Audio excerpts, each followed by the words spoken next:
लेके आए हैं कोर्स एडिक्स की तरफ से ऑर्गेनिक केमिस्ट्री में आइसोमेरिज्म वाला टॉपिक। और इसमें आज हमने पढ़ना है ऑप्टिकल आइसोमेरिज्म।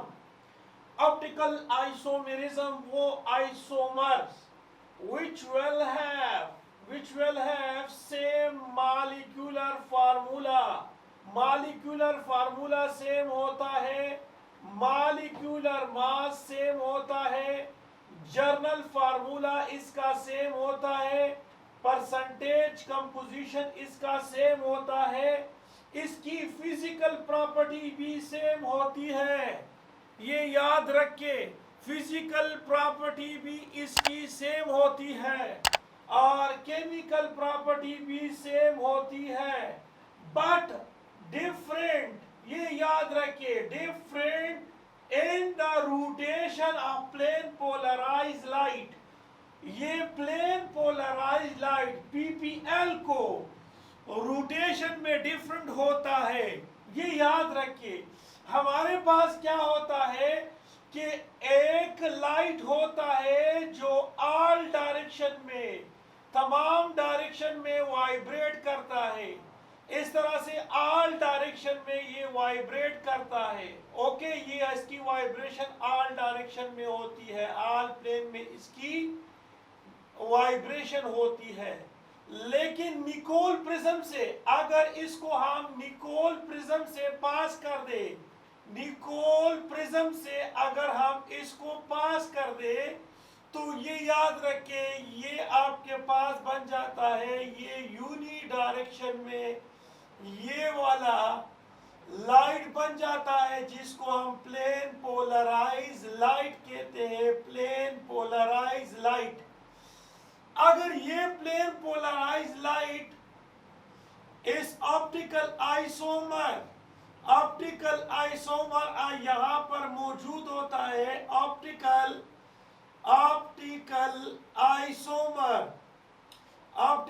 आइसोमर यहां मौजूद होता है। अगर ये इसके ऊपर गिरता है तो या तो इस नॉर्मल से इसको राइट हैंड रोटेट करेगा, और अगर राइट हैंड रोटेट करता है तो इसको हम कहते हैं डिक्स्ट्रो रोटेटरी सब्सटेंस। और अगर ये लेफ्ट हैंड साइड रोटेट करता है तो इसको हम कहते हैं ल्यू रोटेटरी सब्सटेंस। तो अगर डिक्स्ट्रो रोटेटरी सब्सटेंस है, राइट हैंड रोटेट किया, ल्यू रोटेटरी सब्सटेंस है, लेफ्ट साइड रोटेट किया, ये लेफ्ट साइड रोटेशन है। ओके, यहां याद रखिए। और ये राइट साइड रोटेशन है, राइट साइड रोटेशन है। अब याद रखिए, अगर आपके पास ये डिक्स्ट्रो है, ये ल्यू है, तो डिक्स्ट्रो क्यों है और ल्यू क्यों है, ये अभी हमने आपको बताना है। ये जो है हमारे पास सबसे पहली बात कि ऑप्टिकल आइसोमर किस तरह से बनता है, जिसमें के आपके पास कायरल, याद रखिए, कायरल कार्बन हो और उसमें याद रखिए इसमें प्लेन ऑफ सिमेट्री ना हो, इसमें सेंट्रल ऑफ सिमेट्री ना हो, इसमें एक्सिस ऑफ सिमेट्री ना हो। कायरल कार्बन हो, प्लेन ऑफ सिमेट्री ना हो, सेंटर ऑफ सिमेट्री ना हो, एक्सिस ऑफ सिमेट्री ना हो, तो वो कंपाउंड ऑप्टिकल एक्टिव होता है। और ऑप्टिकल एक्टिव कंपाउंड जो होता है ये प्लेन पोलराइज लाइट को रोटेट करता है। अब अगर राइट साइड रोटेट करता है तो ये याद रखिए, इसमें कायरल की जो कन्फिगुरेशन होती है, कायरल कार्बन की अगर कन्फिगुरेशन होती है तो वो आर कन्फिगुरेशन की वजह से होता है। और अगर कायरल कार्बन की कन्फ्यूगरेशन, अगर कायरल कार्बन की कन्फ्यूगरेशन जो है वो एस हो, एस कन्फ्यूगरेशन हो, तो वो ल्यू रोटेटरी सब्सटेंस बन जाता है और उसको हमने बाद में डिस्कस करना है। तो ये याद रखिए, ऑप्टिकल आइसोमरिज्म के लिए कायरल कार्बन का होना जरूरी है, साथ उसमें प्लेन ऑफ सिमेट्री उसमें ना हो, सेंटर ऑफ सिमेट्री ना हो, एक्सिस ऑफ सिमेट्री ना हो। हाँ, अगर एक कार्बन हो और उसमें कायरलिटी हो, कायरल कार्बन किसको कहते हैं? कायरल कार्बन ऐसे कार्बन होता है जो sp3 हाइब्रिडाइज हो, बाद में बताऊंगा, और 3 डिफरेंट वैलेंसी के साथ, 4 डिफरेंट वैलेंसी के साथ ये अटैच हो, 4 मुख्तलिफ सब्स्टिट्यूशन के साथ अटैच हो, तो इसको हम कायरल कार्बन कहते हैं। तो अगर एक कायरल कार्बन हो तो वो ऑप्टिकल एक्टिव होता है। अगर कायरल कार्बन 2 या 3 हो तो फिर देखना पड़ता है कि उसमें प्लेन ऑफ सिमेट्री है, अगर है तो ऑप्टिकल इनएक्टिव है, सेंटर ऑफ सिमेट्री है तो वो ऑप्टिकल इनएक्टिव है, एक्सिस ऑफ सिमेट्री है तो वो ऑप्टिकल इनएक्टिव है। तो ये हमने आपको अभी बताना है। सबसे पहले प्लेन ऑफ सिमेट्री थोड़ा सा एक्सप्लेन करते हैं, उसके बाद इसकी तरफ आते हैं कि प्लेन ऑफ सिमेट्री क्या होता है। अब ये याद रखिए, अगर आपके पास प्लेन पोलराइज लाइट हो और ये ऑप्टिकल एक्टिव सब्सटेंस हो, ऑप्टिकल एक्टिव कंपाउंड इसमें मौजूद होता है और ये इस नॉर्मल से इसको राइट हैंड साइड रोटेट करता है, या इसको हम लेफ्ट हैंड साइड रोटेट करता है, यानी ये डिक्स्ट्रो हो या फिर ये ल्यू हो। तो अब अगर हम 50% इसमें से, इस कंपाउंड में से 50% डिक्स्ट्रो रोटेटरी सब्सटेंस डाल दे और 50% इसमें ल्यू रोटेटरी सब्सटेंस डाल दे और इससे प्लेन पोलराइज लाइट को हम पास कर दे, तो ये इसको पास, ये लेफ्ट और राइट को रोटेट नहीं कर पाएगा, क्योंकि डिक्स्ट्रो जो है वो राइट हैंड साइड पे प्लेन पोलराइज लाइट को रोटेट करना चाहेगा और laevo rotatory substance left hand side पे इसको रोटेट करना चाहेगा, तो वो रोटेट नहीं कर पाएगा। ऐसे कंपाउंड को हम रेसिमिक मिक्सचर कहते हैं और इस प्रोसेस को रेसिमाइजेशन कहते हैं। ये प्रोसेस रेसिमाइजेशन कहलाता है। अब ये रेसिमाइज मिक्सचर, ये याद रखिए, ऑप्टिकल इनएक्टिव होता है, ऑप्टिकल इनएक्टिव होता है। लेकिन अगर आपके पास प्लेन ऑफ सिमेट्री हो, सपोज ये वाला कंपाउंड हो, ये देखिए ये वाला कंपाउंड है आपके पास, यहां आपके पास है क्लोरीन, यहां आपके पास है क्लोरीन। अब इसको आप यहां से इस तरह से काटते हो तो ये क्लोरीन और ये क्लोरीन इक्वी डिस्टेंस पे है, तो ये प्लेन ऑफ सिमेट्री इसमें मौजूद है, लिहाजा ये ऑप्टिकल इनएक्टिव होता है, ये ऑप्टिकल इनएक्टिव होता है। इस तरह से अगर आपके पास ये कंपाउंड हो, ये वाला कंपाउंड, गौर से देखिए, ये वाला कंपाउंड हो, ये आपके पास क्लोरीन है और यहां आपके पास ब्रोमीन है, और अगर हम इसको यहां से काट दे तो देखिए यहाँ पर हाइड्रोजन और यहाँ पर हाइड्रोजन और यहाँ हाइड्रोजन और ये हाइड्रोजन, तो ये प्लेन पोलराइज, ये इसको ये देखिए plane of symmetry, plane of symmetry उसको कहते हैं ऐसा प्लेन जब जो के मॉलिक्यूल्स को टू इक्वल पार्ट्स में कन्वर्ट कर दे। अगर मॉलिक्यूल्स को टू इक्वल पार्ट्स में कन्वर्ट कर दे ऐसा, इस तरीके से कि दोनों एक दूसरे का मिरर इमेज हो। देखिए ये वाला एक कंपाउंड है साइक्लोब्यूटेन, इसको यहां से काट दो तो ये वाला पार्ट इसका मिरर इमेज होगा, यहां पर मिरर लगा दो, मिरर में ये वाला पार्ट दिखाई देगा। ऐसा होगा कि वो ये वाला पार्ट है, और अगर हम यहां मिरर लगा दें तो मिरर में ये वाला पार्ट दिखाई देगा, और ऐसा होगा कि ये वाला पार्ट है। तो इसको हम प्लेन ऑफ सिमेट्री कहते हैं। तो इसमें प्लेन ऑफ सिमेट्री मौजूद है। इस तरह से आपके पास है, देखिए ये वाला आप देख सकते हैं, यहां आपके पास है क्लोरीन, ये क्लोरीन है और ये वाला क्लोरीन है। इसको हम इस तरह से डिवाइड करते हैं, तो यहां पर आपके पास हाइड्रोजन और यहां हाइड्रोजन।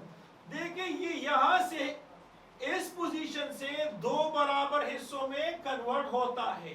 तो इसमें प्लेन ऑफ सिमेट्री मौजूद है, और जहां प्लेन ऑफ सिमेट्री मौजूद होता है तो वो ऑप्टिकल इनएक्टिव होता है। इस तरह से ये अगर ये वाला कार्बन हो, यहाँ पर हाइड्रोजन है, यहाँ क्लोरीन है, यहाँ पर क्लोरीन है, यहाँ हाइड्रोजन, इसको हम दो बराबर हिस्सों में इस तरह से, ये प्लेन ऑफ सिमेट्री है।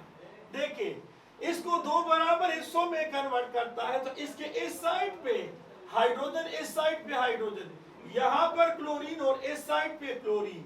तो ये प्लेन ऑफ सिमेट्री इसमें मौजूद होता है। तो जहां पर प्लेन ऑफ सिमेट्री मौजूद होता है वो ऑप्टिकल इनएक्टिव होता है। अब आते हैं वापस हम ऑप्टिकल आइसोमेरिज्म की तरफ वापस आते हैं। अब हमने जाना है कि ये आप देख सकते हैं, इसको इस तरह से आप देख सकते हैं कि यहाँ पर हाइड्रोजन है, यहाँ क्लोरीन है, यहाँ पर क्लोरीन है और यहाँ पर हाइड्रोजन है।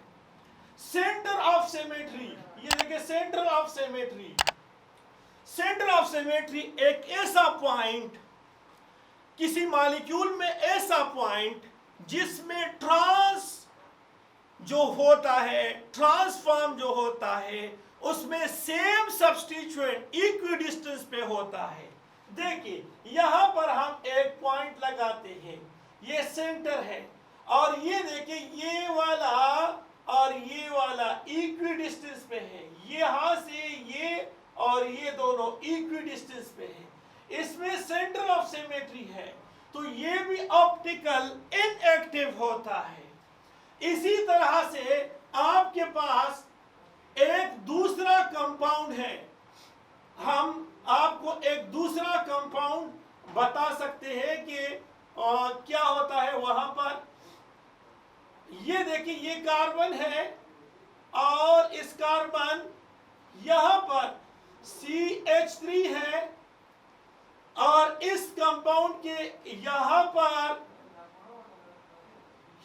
पर हाइड्रोजन है और इसके इस साइड पे क्लोरीन है, इसके इस अपोजिट साइड पे यहाँ क्लोरीन है, यहाँ पर हाइड्रोजन है, और इसके इस साइड पे यहाँ CH3 मौजूद है।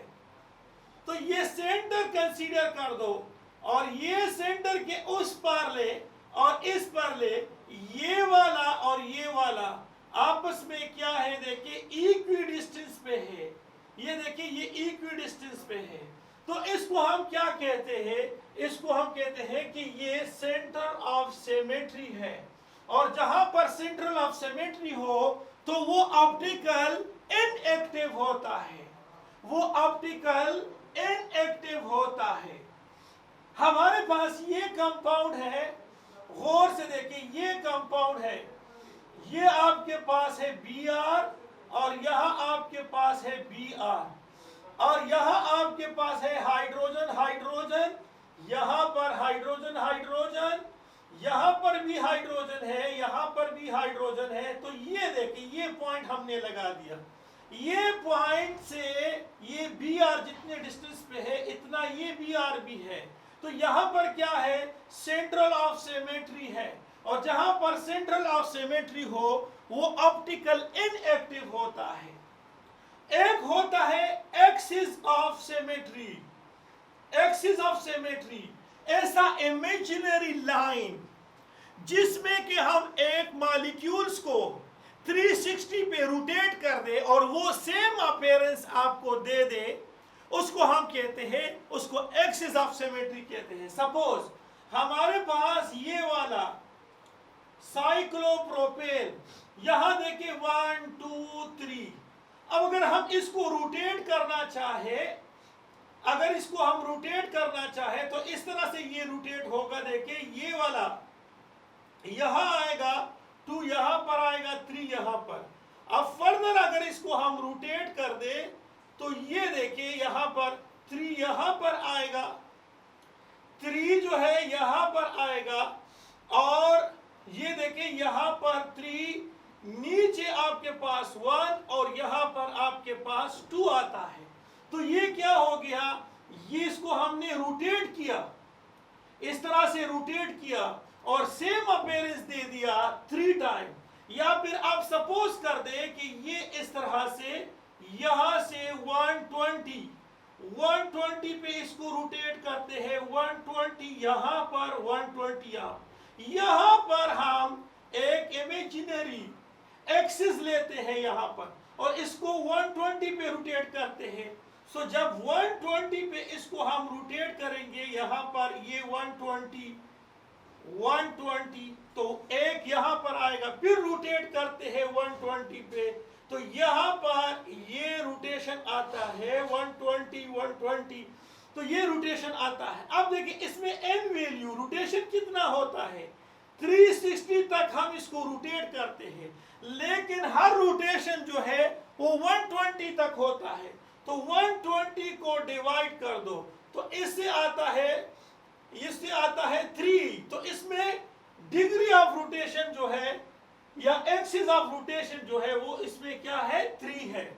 इस तरह से अगर आपके पास 4 है, साइक्लोब्यूटेन है, तो अगर हम यहां से इसको रोटेट करना चाहे इस तरह से, यहां पर, यहां आपके पास 90 बनता है, ये 90 बनता है, ये 90 बनता है, ये 90, 4 टाइम अगर हम इसको रोटेट कर दे तो अब 360 को हम 90 पे रोटेट करते तो इसमें रोटेशन 4 टाइम हुआ, क्या होगा, इट मींस एक से ज्यादा रोटेशन होता है, तो यहां एक्सिस ऑफ रोटेशन 4 टाइम होता है। इस तरह से ये आपके पास साइक्लोहेक्सेन है, ये साइक्लोहेक्सेन है। तो अब साइक्लो अगर हेक्सेन है तो ये 60 है, और 6 दफा अगर इसको हम 360 तक हम इसको रोटेट करना चाहे तो इसमें जो रोटेशन होता है, एक्सिस ऑफ रोटेशन, वो 6 टाइम होता है। तो यहां पर एक्सिस ऑफ रोटेशन होगा। इस तरह से आपके पास ये वाला कंपाउंड है, ये वाला इथीन, अब इथीन को आप रोटेट कर ले, यहां से आप इस तरह से रोटेट करना चाहते हो, पराठा रोटेट या स्टीयरिंग रोटेट इसको करना चाहो, तो ये याद रखिए, यहां पर पॉइंट याद रखिए कि प्लेन ऑफ सिमेट्री हो, सेंट्रल ऑफ सिमेट्री हो, एक्सिस ऑफ सिमेट्री हो, अगर ये चीजें मौजूद होता है तो वो ऑप्टिकल इनएक्टिव होता है। अब हम जाते हैं और एक्सप्लेन करते हैं कि ऑप्टिकल एक्टिव कंपाउंड के लिए कायरल कार्बन का होना जरूरी है। तो कायरल कार्बन में sp3 हाइब्रिडाइजेशन होना चाहिए। कायरल कार्बन में देखिए, कायरल कार्बन या कायरल सेंट्रल में sp3 हाइब्रिडाइजेशन होता है, यानी इसमें s और 3p, तो ये आपके पास बन जाता है 4 इसमें सिग्मा बॉन्ड बन जाते हैं और इसके साथ 4 डिफरेंट सब्स्टिट्यूएंट अटैच होते हैं कार्बन के साथ। कार्बन के साथ 4 डिफरेंट सब्स्टिट्यूएंट, मैंने बता दिया यहाँ पर X है, यहाँ पर Y है, यहाँ पर Z है और यहाँ पर W है, तो ये आपके पास कायरल कार्बन है। अब हमने देखना है कि कायरल कार्बन कहां कहां पर मौजूद है। तो अब देखिए ये CH3, ये आप देख सकते हैं हाइड्रोजन, यहां पर क्लोरीन और यहां CH2 और यहां CH3। अब हम इस कार्बन को देख सकते हैं कि ये वाला कार्बन जो है कायरल कार्बन है। क्यों? देखिए ये वाला कार्बन, इसके इस साइड पे क्लोरीन है, इस साइड पे कार्बन है और इसके इस साइड पे हाइड्रोजन है और इस कार्बन के इस साइड पे 2 कार्बन है। ये याद रखिए, इसमें एक कार्बन, यहां पर 2 कार्बन, यहां एक क्लोरीन, यहां एक हाइड्रोजन, तो ये कायरल कार्बन है, ये कायरल सेंट्रल है। अब हमारे पास ये याद रखिए ये वाला कंपाउंड है, गौर से देखिए, मैं आपको बताना चाहता हूं कि ये वाला जो कार्बन है, यहां आपके पास हाइड्रोजन है, यहां आपके पास क्लोरीन है। अब ये कार्बन है और इस कार्बन को देखना, दोनों कार्बन है, यहां पर भी 2 हाइड्रोजन और यहां पर भी 2 हाइड्रोजन। तो अब ये दोनों वैलेंसी मुख्तलिफ है, लेकिन ये वैलेंसी और ये वैलेंसी सेम है, तो इसमें कायरल कार्बन नहीं है। अब हमने जाना है, एक्सप्लेन करना है कि CH3 CH और यहां क्लोरीन है, यहां CH, यहां ब्रोमीन है, यहां CH3। अब यहां हमारे पास ये कायरल कार्बन दिखाई देता है और ये वाला। अब देखिए ये किस तरह से, ये वाला कार्बन यहां अटैच है हाइड्रोजन, ब्रोमीन और मिथाइल के साथ, और यहां पर ये अटैच है इस वाले ग्रुप के साथ। और अगर हम इस वाले कार्बन को देखें तो यहां पर ये अटैच है हाइड्रोजन, क्लोरीन और CH3 के साथ, तो ये भी कायरल और ये भी कायरल कार्बन है, तो इसमें 2 कायरल कार्बन मौजूद है। इसी तरह से हमारे पास अगर ये CH2 है, यहां पर कार्बन है, यहां कार्बन है, यहां कार्बन, यहां पर हाइड्रोजन, यहां क्लोरीन, यहां हाइड्रोजन और क्लोरीन और यहां पर दोनों हाइड्रोजन, तो अब देखिए ये वाला कायरल कार्बन है। क्यों? यहां पर 2 वैलेंसी मुख्तलिफ है, हाइड्रोजन है और क्लोरीन है, यहां कार्बन है, लेकिन कार्बन से पूछना है कि आपके पास क्या क्या चीज है, कहते हैं कि हाइड्रोजन और क्लोरीन है। इस कार्बन से पूछना है आपके पास क्या है, कहते हैं कि 2 हाइड्रोजन है, लिहाजा ये कायरल कार्बन है, तो ये मुख्तलिफ सब्स्टिट्यूएंट के साथ अटैच है, तो ये कायरल कार्बन है। जब कायरल कार्बन मौजूद होता है तो याद रखिए वहां पर ऑप्टिकल आइसोमेरिज्म होता है, लेकिन साथ साथ उसमें ये याद रखिए plane of symmetry, centre of symmetry, axis of symmetry ये मौजूद ना हो तो कायरल कार्बन होता है और वो कंपाउंड ऑप्टिकल एक्टिव होता है, ऑप्टिकल एक्टिव कंपाउंड होता है। अब हमने फर्दर आगे जाना है, हमने RS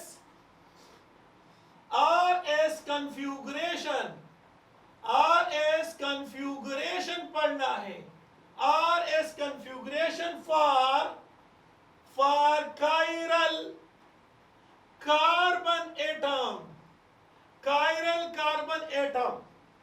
सबसे पहले आपने क्या करना है, असाइन करना है, assign priority priority to the substituent, to the substituent bonded with chiral carbon by highest atomic number or mass number, इसके थ्रू। और हमने इग्नोर करना है, इग्नोर फोर्थ पोजीशन इग्नोर करना है। एंड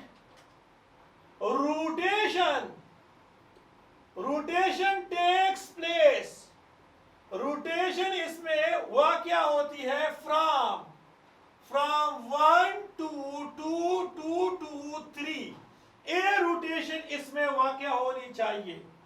अब ये याद रखिए, फोर्थ पोजीशन अगर आपके पास फोर्थ पोजीशन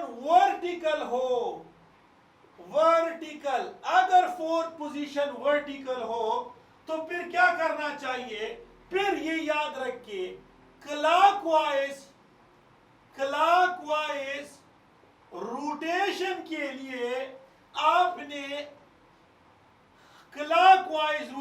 के लिए आपने आर लिखना है, और एंटी क्लॉक वाइज रोटेशन के लिए आपने एस लिखना होता है। अब अगर आपके पास फोर्थ पोजीशन, गौर से देखें, अगर fourth position horizontal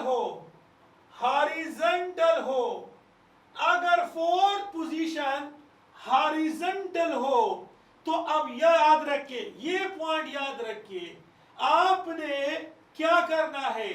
clockwise rotation के लिए एस लिखना है, और एंटी क्लॉकवाइज रोटेशन के लिए आपने आर लिखना है। अब हम आपके सामने एक्सप्लेन करते हैं।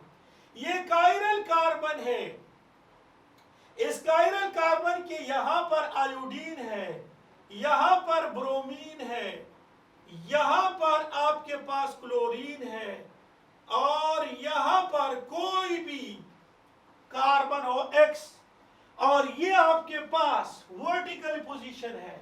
तो आपने यहां से शुरू करना है, 1 2 3, अब 3, ये देखिए, अब क्लॉकवाइज हमने जाना है, क्लॉकवाइज इस तरह से जाना है। तो इस कंपाउंड के लिए हम क्लॉकवाइज रोटेशन के लिए हमने आर यूज करना है।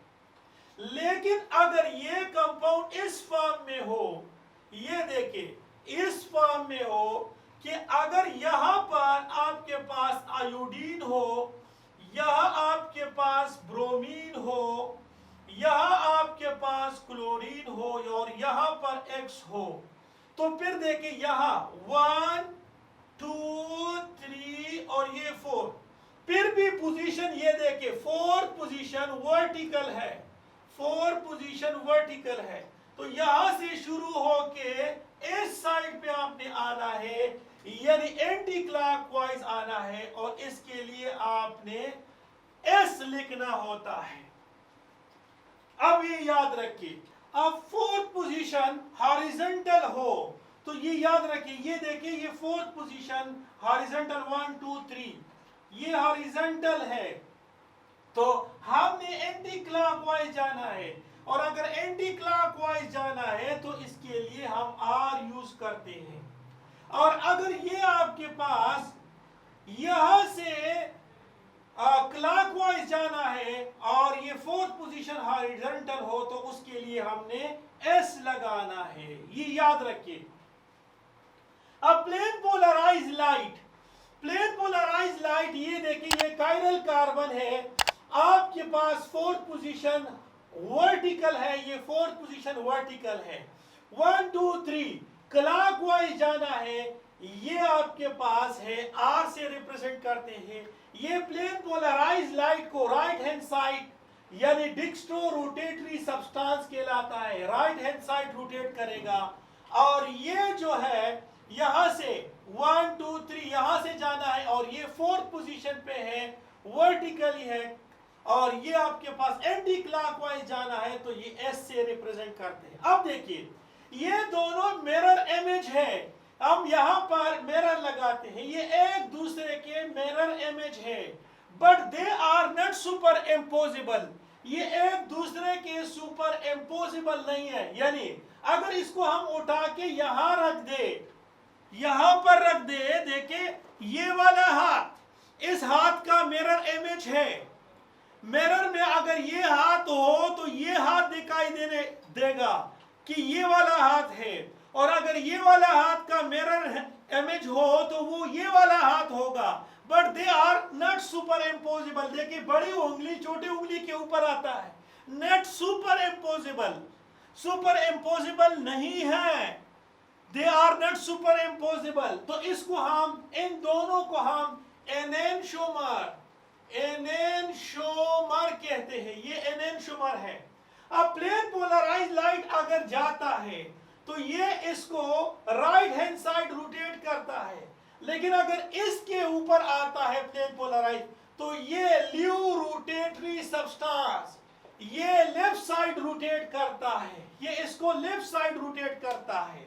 तो ये याद रखिए, अगर आपके पास 50% आर और 50% एस हो, यानी 50% डिक्स्ट्रो और 50% ल्यू हो, तो ये एक दूसरे के, अगर ये राइट हैंड साइड रोटेट करता है, ये लेफ्ट हैंड साइड रोटेट करता है, तो ये प्लेन पोलराइज लाइट को रोटेट नहीं करेगा, ये रेसिमिक मिक्सचर बन जाएगा, रेसिमाइजेशन जिसको हम कहते हैं। यही प्रोसेस अभी आपने हॉरिजॉन्टल वाले कंपाउंड के साथ भी आपने इस तरह से इसको दोहराना है। हमने एक और एग्जांपल देना है।